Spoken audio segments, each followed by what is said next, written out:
Hello, अस्सलाम वालेकुम guys, welcome to my YouTube channel. उम्मीद करता हूँ आप सब खैरियत से होंगे।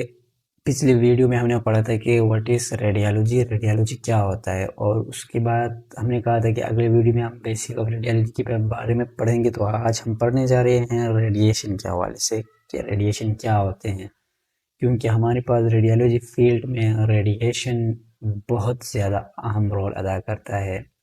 और बहुत से लोगों को कन्फ्यूजन भी होता है कि रेडिएशन आया ये सेफ है, सेफ नहीं है, ये किस तरह के रेडिएशन होते हैं। तो आज हम पढ़ने जा रहे हैं रेडिएशन के हवाले से कि ये किस तरह होते हैं, इनके कितने टाइप्स होते हैं, और ये कहाँ कहाँ पे पाए जाते हैं, और ये किन किन सोर्स से निकलते हैं। आज हम पूरी डिटेल से इन सब को पढ़ेंगे।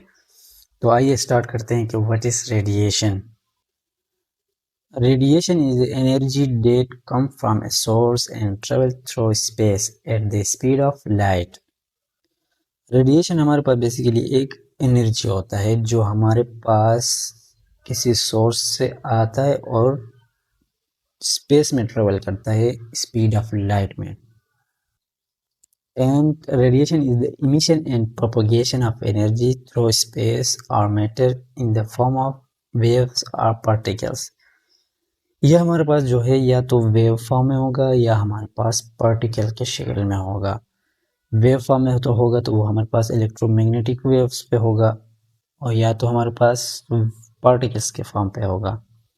ये एनर्जी जो है ये अगर हमारे पास बॉडी से इंटरेक्शन करे तो ये एटम को जो है आयनाइज करता है। मतलब ये है कि एटम को आयोनाइज करता है और एटम से हमारे पास इलेक्ट्रॉन को निकाल देता है।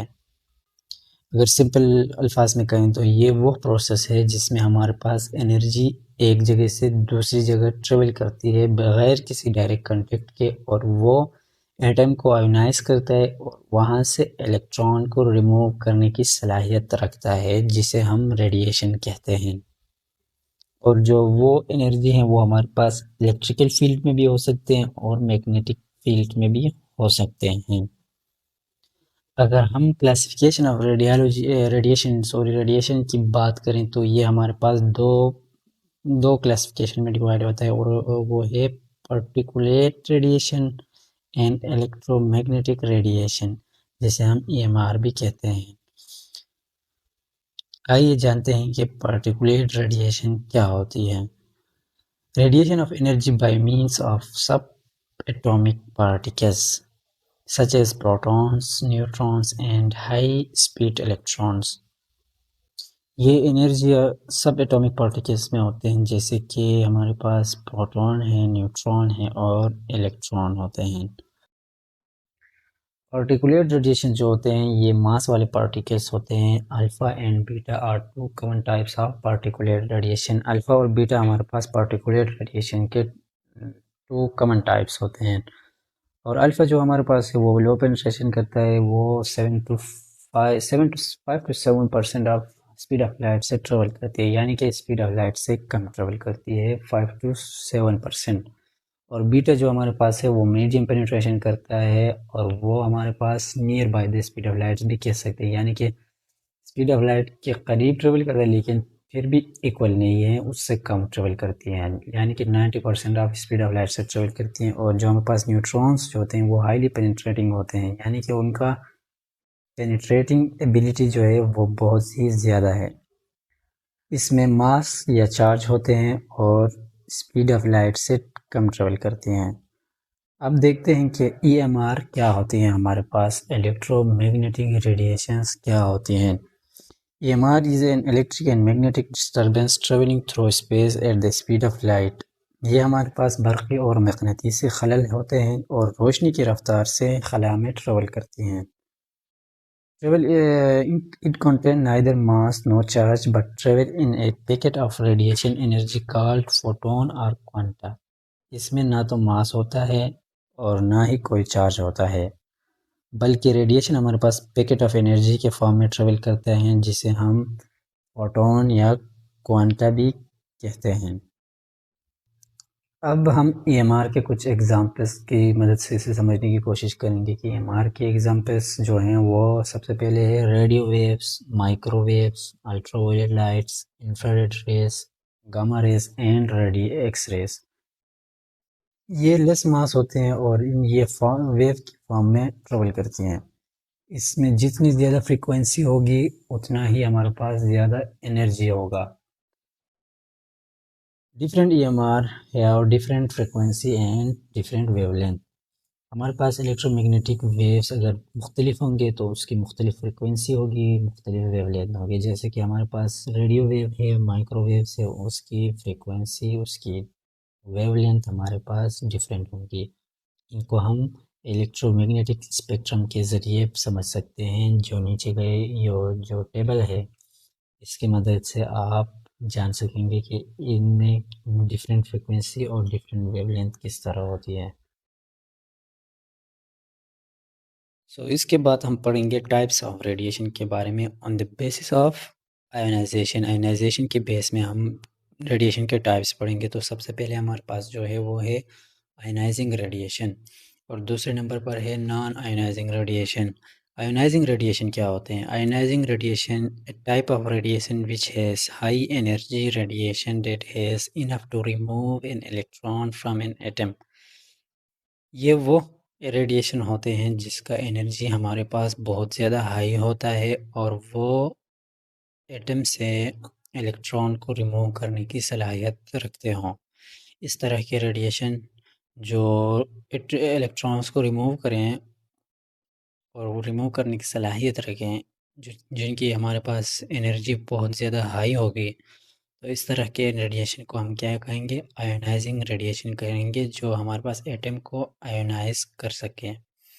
Ionizing radiation can come from natural source such as radon and cosmic rays. ये कुदरती तौर पर भी मिलते हैं, जैसे कि कॉस्मिक रेस से मिलते हैं। और इनकी एग्जांपल हमारे पास यूरेनियम है, थेरियम है और रेडॉन है। और इसके बरअक्स हमारे पास होता है मैन मेड सोर्स, वो सोर्स जिसे ह्यूमन ने बनाया है। उनमें हमारे पास x-ray, CT scan, fluoroscopy, radiotherapy आ जाते हैं। ये हमारे पास नॉन आयोनाइजिंग रेडिएशंस होते हैं, मेन मेड आयोनाइजिंग रेडिएशन होते हैं जो हमारे पास इन सब में यूज़ होते हैं। और उसके बाद हमारे पास आ जाता है non ionizing radiation. Non ionizing radiation के नाम से पता ही चलता है कि ये आयोनाइजिंग रेडिएशन नहीं है, क्योंकि इसमें जो रेडिएशन होगा उसमें इतनी एबिलिटी नहीं होगी कि वो किसी एटम को आयोनाइज कर सके। तो पढ़ते हैं, non ionizing radiation exist all around us from many source. ये नॉन आयोनाइजिंग रेडिएशन हमारे इर्द गिर्द बहुत से सोर्स में पाए जाते हैं और ये सेफ़ होते हैं, क्योंकि ये एटम को आयोनाइज नहीं कर पाते, इसलिए ये सेफ़ कंसिडर किए जाते हैं।